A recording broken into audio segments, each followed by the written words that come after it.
Thank you for joining Bowtech Live and the Nate Zielinski Podcast. This is all about education, scouting, building patterns, and being successful on public land and a do-it-yourself style hunt. A huge thanks to all of our partners, including Bowtech Archery, Diamond Archery, Excalibur Crossbows, Vortex Optics, Ford Trucks, Slumberjack, Bass Pro Shops of Denver, Mr. Heater, Turkey Creek Studios, Ripcord Rest, Tight Spot Quivers, and Black Gold Sights. Join us every Monday night live at 7 p.m. Pacific on the Bowtech Archery or Nate Zielinski Facebook pages, bowtecharchery.com, and or the Nate Zielinski YouTube channel. And remember, tag and share this live feed with your friends and bring your big game questions. And here's your host, Nate Zielinski.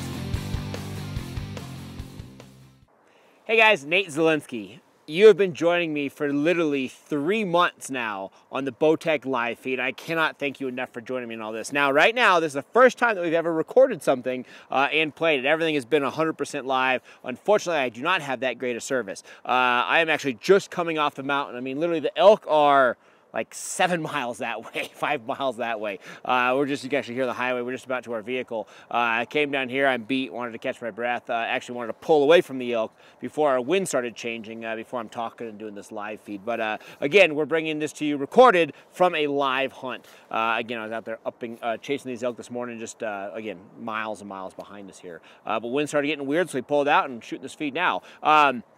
I'm in Colorado. I've been having a lot of great success. The muzzleloader season, which ended yesterday, was awesome. I went out with some buddies, put down some great animals, but for the most part, I've been doing a lot of archery hunting. You've been following us through that. We've had 2 major hunts going on. We've had the director of digital strategies here at Bowtech, Tim Glom, hoping to have his first archery success in a bull elk.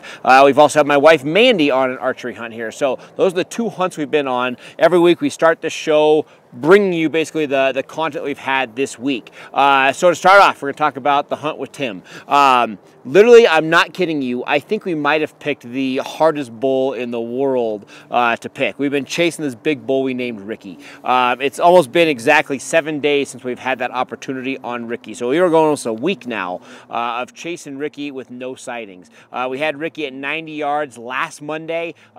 Just literally needed him to step around the herd one more time. We did a very slight cow call and actually boogered him up, and he took off, and we have yet to find him again. I'm not kidding you. This bull, I've never seen anything like it. I've been on a lot of big bulls, chased and put down a lot of big animals. I've never seen a bull that is so kind of, I don't want to say scared, but he thinks everything through. He'll break a pattern, and he'll break a pattern for a week before he returns back to that pattern. So far, he's always returned to the pattern, but he has no problem abandoning that pattern for many days.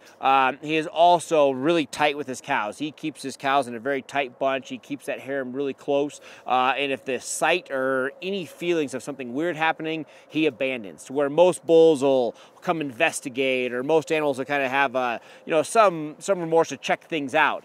This bull, he feels something's wrong. I mean, wind's perfect, no sightings, nothing. I mean, he just gets a weird kind of, feeling. He takes his cows and he boogies and he disappears, and he hangs in that dark timber for again, days on end before he comes back out. So in this process, Tim and I have been literally scouring everywhere waiting for this bull to reappear. He's been working about a 5-mile square, basically around a mountain. He's just been working a 5-mile radius. So we've been hunting that. In the process of that, we've been passing up a lot of bulls. Actually, Saturday, we got our first very close encounter on that big lopsided bull that you guys seen early in the year called Larry. We had Larry into shootable distance. He actually has a lot of great satellites with him. We had a lot of 5x5, 6x6s with Larry, a big harem. Actually called that bull right in. We'll show you some footage of that. But while calling that bull in, Tim decided, hey, it's time to pass. I mean, that bull came in there. I looked at Tim. I'm sitting behind him working the calls, and I said, what do you want to do? And he goes, man, Larry's awesome, but he's not Ricky. So I want to show you some of that footage right now. So we're going to cut right now and show you that footage from just a couple days ago on Saturday.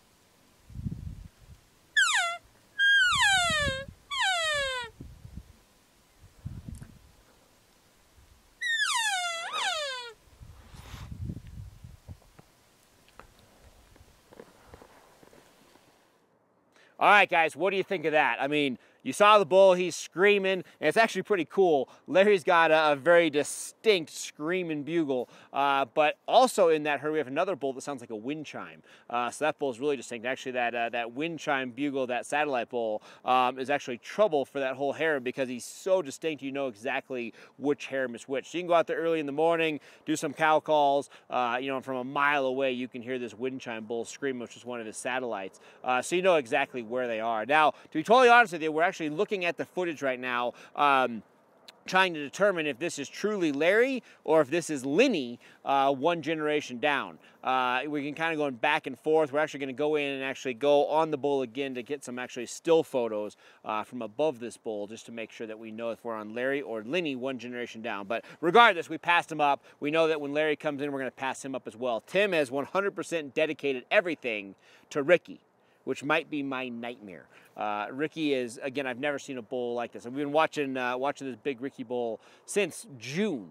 I know everything about him, and I'll tell you what, of all bulls to pick and dedicate our life to, he's a tough one.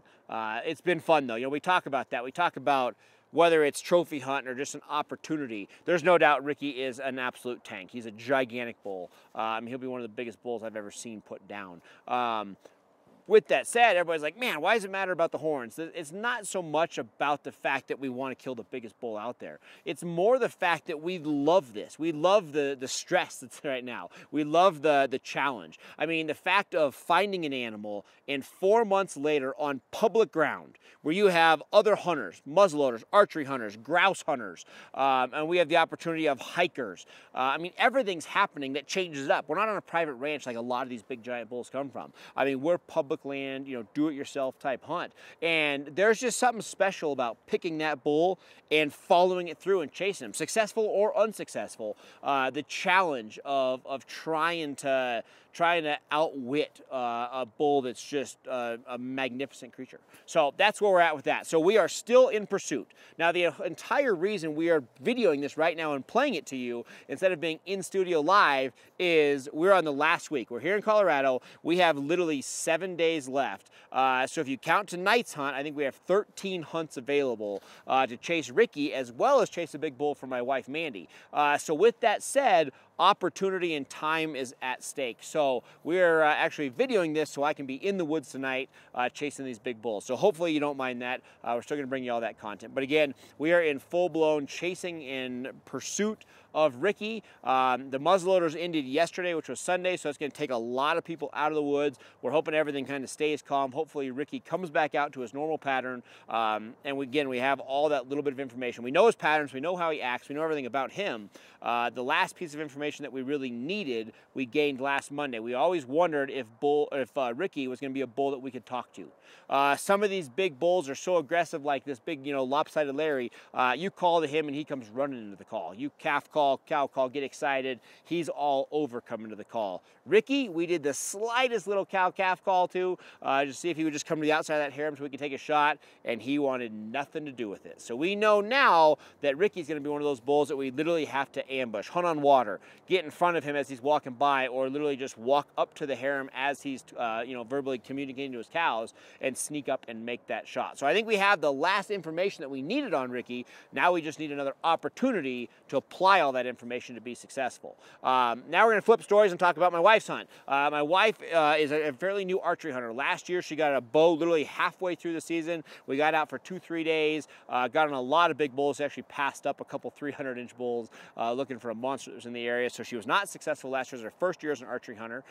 She is a very successful rifle hunter. I mean, sheep, goats, elk, deer, everything, you name it. She's got, you know, on her wall in her trophy room. I'm brand new to archery hunting. With archery equipment, you know, she's a real tiny gal.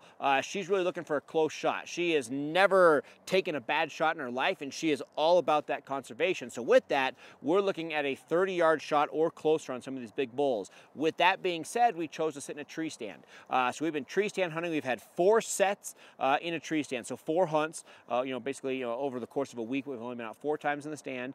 With that being said, we had a big bull that came just by us ahead of us. Didn't quite present the shot. Had another bull come below us, just out of range, didn't quite do that. We've adjusted the stand since then, and then we've also had 2 hunts where we've had wind on one hunt, horrible wind, that's where we didn't really have success that way. And the other hunt, we had good wind, and we actually had a grouse hunter with some upland dogs come through and actually push the animals away. So we've had some rough goes with my wife in that tree stand, but we'll be on that hunt this week as well as with Tim, chasing these animals and hopefully being successful. So that's the wrap up of what I've been doing this last week. It's been awesome. Been on a lot of animals, passed up a ton of animals, just waiting for the right animals. My wife's looking for, again, a good mature animal for her first archery kill, and then Tim is looking for Ricky, and I think it's going to be Ricky only. So we know what we're dealing with there. So that's where we've been.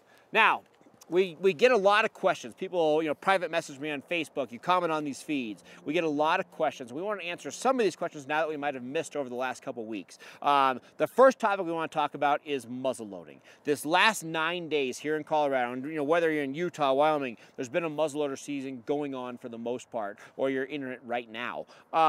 With that being said, a lot of success comes with the muzzleloaders. I hear and see so many pictures. I mean, I had overwhelming pictures. People I've never even seen before. I've never met them saying, hey, thanks for the tips. Put this bull on the ground. Check out this bull. Literally, I was overwhelmed yesterday as everybody's wrapping up those muzzleloader hunts with the success that they have. And I wanted to talk about that because so many people look at the muzzleloader success and they think of it as the premium season, when in reality, the archery tag presents the same opportunities, but a longer span to hunt these animals. But I want to talk about what you, the archery hunter, can do to take that same success in the muzzleloader. The big thing that the muzzleloaders have the advantage of is sometimes they have slightly better range. So you can shoot a little further with the muzzleloader. Now with some of the bows out there, I mean the smart bow technology like in the Reign, I mean we have a lot of that long distance capability. We never promote taking long shots that are going to encounter an unethical situation. So you got to make sure that your comfort, the animals, your trajectory, everything is in the right situation for some of those longer shots for the bow. But again, you do have some extended range with some of the smart bow technology, because you can let an arrow fly truly perfect. You take the bow out of the equation with some of this tuning ability of the smart bow, and you can make that flawless long shot. So I really don't consider the distance that an archery hunter versus a muzzleloader can shoot, because a lot of times it's the same distance in the right situation. The biggest thing I'd say that the muzzleloader has an advantage of is taking a situation of an animal in the wrong stance. To where an archery hunter, we're looking for that broadside shot. We're looking for that slightly quartering away shot to make that good ethical shot with an arrow. As for a muzzleloader, a lot of times you can shoot an animal quartering to you, almost frontal. You can take a distant shot in a lot of different situations because you have just a little bit more hitting power and impact power with a slug or a bullet versus an arrow. So that's really the only big advantage. So I ask everybody, why do they tend to have maybe some more success? And this is really the truth of the matter. This is what I want to talk to all the archery hunters out there. So many of the muzzleloading success comes from the fact that a lot of muzzleloaders don't get heavily into calling. A lot of these muzzleloaders will do a cow call, do a bugle first thing in the morning, locate some animals, and then as these bulls are gathering their cows, as these bulls are pushing their cows to bed and from bed, pushing them to water. Obviously, we hear bugling, we hear cow calling. So many times, these muzzleloaders literally just walk into a herd. They walk up, they see animals, kind of moving around, and they walk up to where they have a presentable shot on this animal, and they take that shot. And that's a lot of times what leads to success in this type situation. So that's what I want to talk to you about. How many times as an archery hunter are we calling so much? Now, over the last month, you've been hearing us talk about calling. I know a lot of it is negative. I don't ever want to come across negative. I love calling. We called bulls in this weekend. We passed on a lot of the bulls. We do a lot of calling.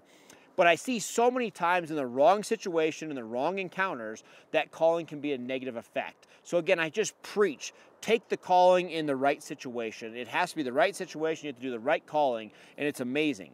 But with the opportunity of the muzzleloader, again, we talk about why these guys are successful, and we see so many times that these muzzleloaders literally hear animals and they walk up and they take the shot. Literally walking up and shooting the animal. That's what it comes down to.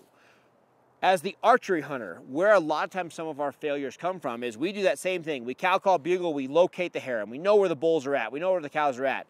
And as we approach, we start calling, because again, in a calling situation, you have to make that introduction. You never want to walk up to 50 yards and start calling. A lot of times those animals are going to booger up because they know they didn't hear anything before, and all of a sudden you startled them. So as an archery hunter, so many times we call as we get into the harem to keep them talking and try to call them in and pull those animals away. When a lot of times, all that's doing is telling these animals, hey, something's coming in, be on alert. So many times as an archery hunter, we come in on this harem, we're walking to them, and by the time we start getting close, we get to that 100 yards, we get to that 70 yards, we get to that magic 50 yards where a lot of us shoot at, and all of a sudden the cows are looking at you, wide-eyed. That bull's looking at you. They know that from afar, something is approaching. And I mean, like anything, you want to know what's coming in. What if it's a big dominant bull that's going to take your cows? What if it's a bunch of cows that's going to just overdo the herd? Again, whatever the case may be, whenever you're coming to these animals are on alert to see what's coming. Hey, maybe I'm just looking for my buddy. Hey, Fred, you coming in? Whatever the case may be. So many times these animals are on high alert as you approach with a call. As to where a lot of times the muzzleloader is not calling, they're walking in. So when he gets to these herds, a lot of times the muzzleloaders sometimes have that success because these animals are feeding. They're behaving natural. Nothing's alerted them that something's coming in. So a lot of times this bull is not on alert, he's working the harem. A lot of times these bulls will circle their cows, gathering them up, making sure that there's no strays, making sure nothing's wandering off. And a lot of times you can literally walk within that comfortable shooting distance, wait for that bull to come around the harem to gather the cows, do a soft cow call to stop that bull, and take that shot. Again, it's one of the major successes of a muzzleloader hunter is not putting these animals on alert and walking up and taking the shot.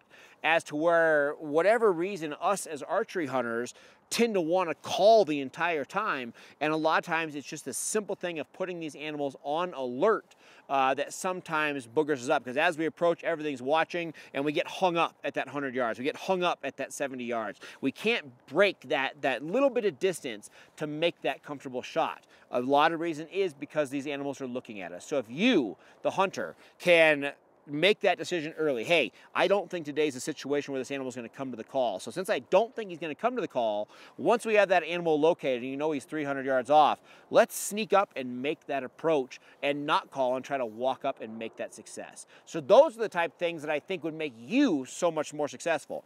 If the calling hasn't worked, if every time you make your approach on these animals, they're on high alert and you can't quite get into that comfortable shooting distance, next time you try that, try not calling.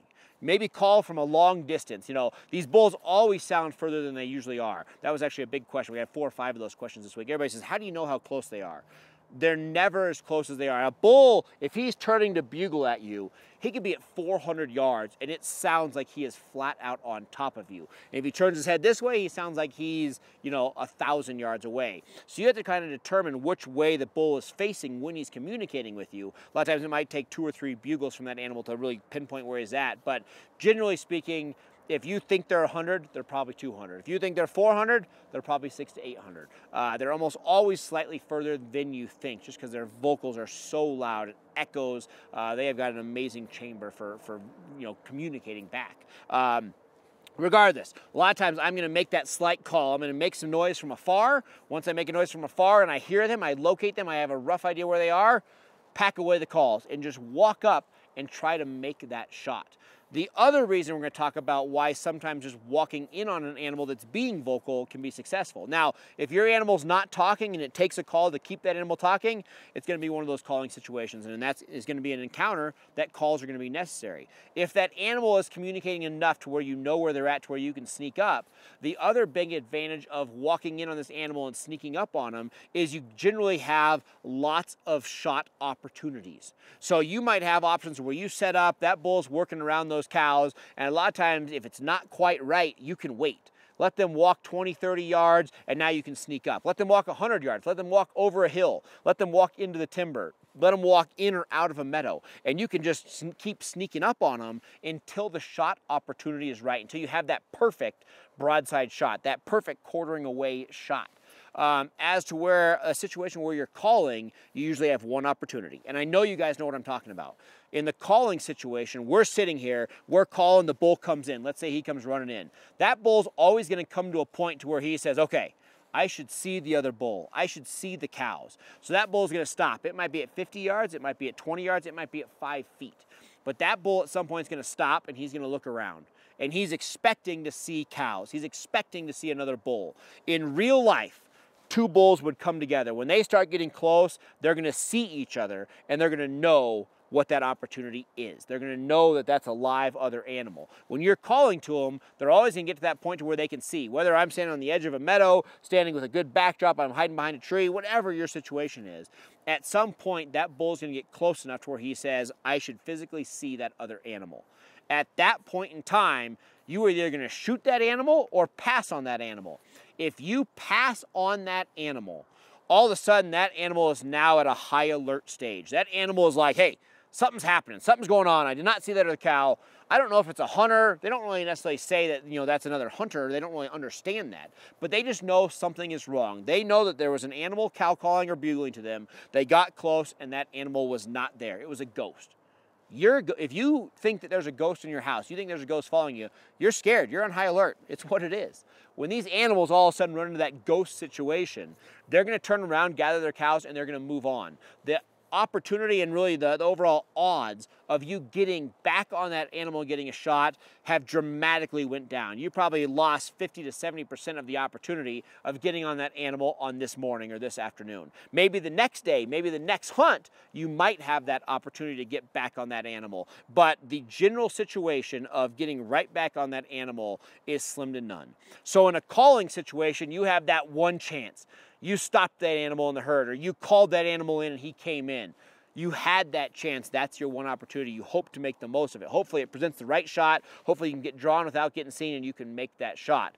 But again, a lot of times it's one opportunity. Once that animal goes back to the cows, back to the herd, he knows something was wrong. Again, they might not be boogered up. You didn't probably scare him, but you just put him on just enough alert where he's going to push that animal to bed and it's done for that particular hunt.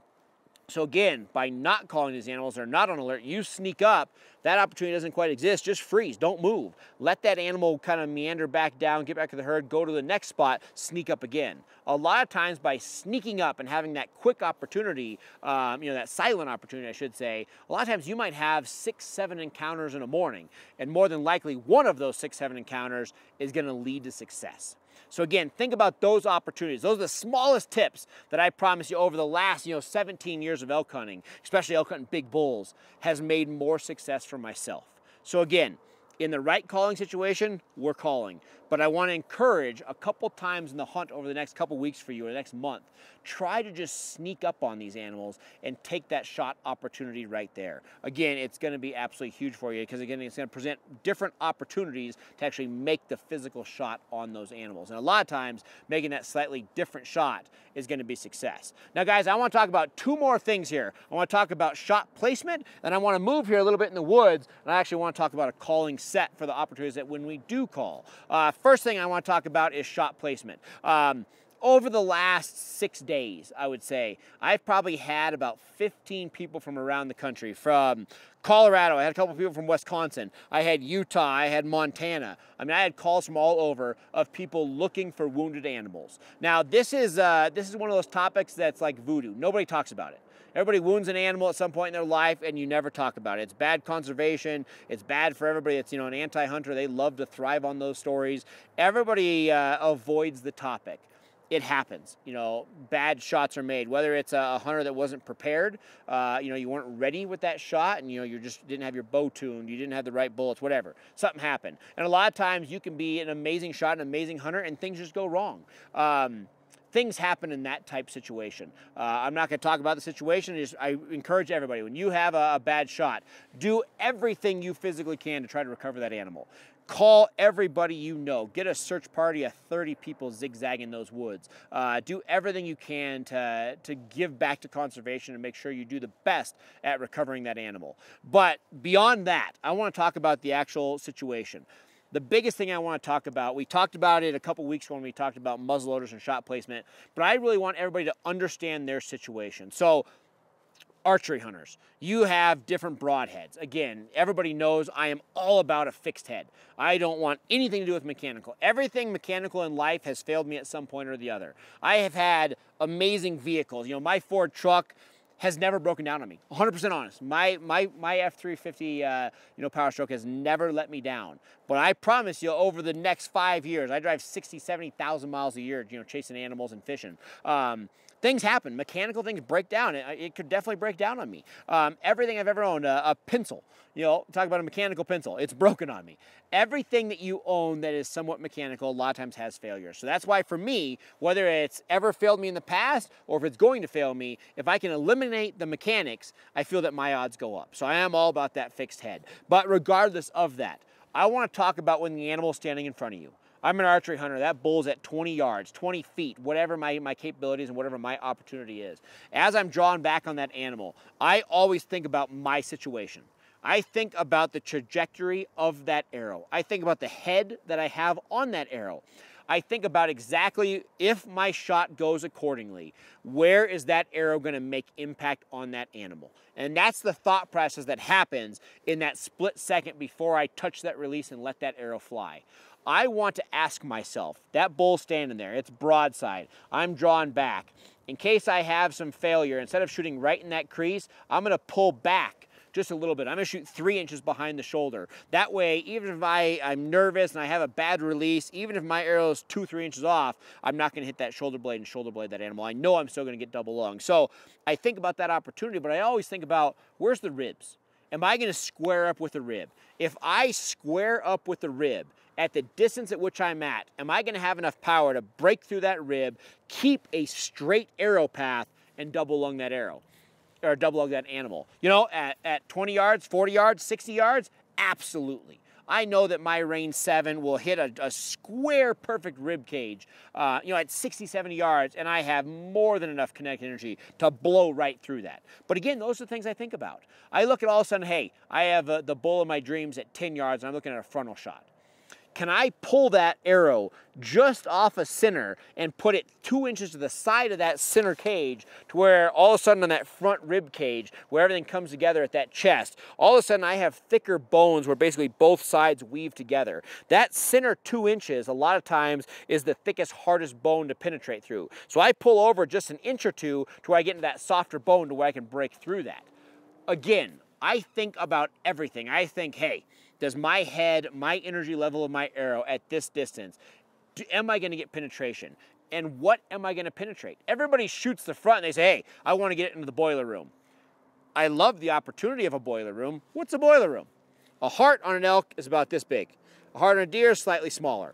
The lungs on an elk are like 11 by 17. When I literally am looking at my sight, when I'm looking down that arrow and I'm thinking to myself, I'm going to let this arrow fly, what exactly is happening? Which organs am I going to hit? How deeply am I going to penetrate into those organs? I literally take it 10 steps further than the average person to make sure that my opportunity is maxed out and to make sure that that animal is on the ground. I think the last 9 animals that I've harvested with my bow have not left my sight. That's the opportunity that I'm looking for. I don't ever want to see an animal run off again. So again, talking about leaving my sight, I would say that almost all those animals have perspired in 40 yards or less, maybe 70 yards in most situations. But that's going to be the most of it. Literally, I have watched my last 9 animals fall over, physically watch them hit the ground. And that's what the reason for that is because I think everything through. So all of a sudden you come into the muzzleloaders. Hey, am I shooting a soft bullet like we talked about? There's a lot of manufacturers creating a soft bullet. There's a great reason. These soft bullets fly amazing and they are a deadly bullet. The biggest reason is think about your load. How much powder do you have? What's the density of that bullet? Is that bullet going to expand? Can I take a shoulder shot or do I have to stick to double lungs? Can I take a frontal shot again or do I have to pull back to double lungs? So many people don't think about the small opportunity. They think that, hey, I know that I'm going to hit in this place, and I know that behind that place, there's organs. I don't know which organ, but I know there's organs. They take the shot, and a lot of times you lead to an unsuccessful hunt or finding the animal a week later. So what I encourage everybody to think about is think about the exact situation. And that last moment, right before I level that bubble and let that arrow fly, I'm thinking to myself, what exactly is going to happen? If that arrow hits exactly where I'm at, if that bullet hits exactly where I want it to, is it going to get the job done? So again, think about those things, guys. I promise you, it takes a half a second before you take the trigger or pull that trigger, but it's generally speaking going to lead to much more success. Because all of a sudden, I've been in those situations, I'm in full draw, I'm about to let it fly, and I say, man, you know, at that range, if I hit that rib just right, you know, it's quartering away, and if I hit that rib just right, so if I hit the back half of a rib, so animal's facing this way, and I basically have a rib bone like this, if I come in and hit that rib bone, if I don't have enough energy to push through it, what if I glance? So all of a sudden, I'm going to hit that, my arrow's going to literally slide. A lot of times, it'll even snap your arrow off, but it's going to throw your broadhead back to where if I had a total pass-through at the angle I'm looking, I'd have a double lung shot. But all of a sudden, I hit that one strong rib, and my broadhead just slides on the inside of it. And again, I don't care, you know, what kind of broadhead you're shooting. A lot of times, you hit that rib just right, it'll slide. If that slides, all of a sudden, I have a liver shot. Am I going to have a liver shot, or am I straight guts? Again, there's so many things to think about. But I tell you how many times I've been in full draw, and I've said, you know what? That might hit a rib. I'm going to hold off. And I wait another minute and let him turn, or I let down, and I let him come back to the right situation, and I take that ethical shot.